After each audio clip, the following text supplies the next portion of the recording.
মোজা পরেছেন তখন মাসা করবেন, এটা হবে না।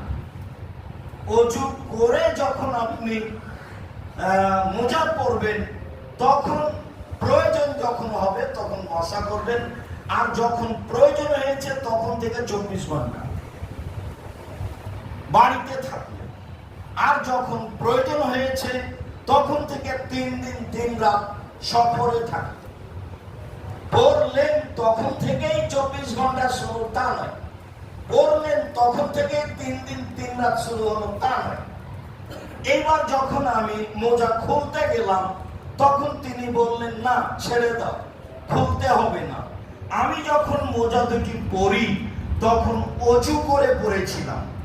এই কথাটা প্রমাণ করে যে মোজার উপরে মাসা চলবে, করা যাবে যখন আপনি অজু করে মোজা পরবেন তখন।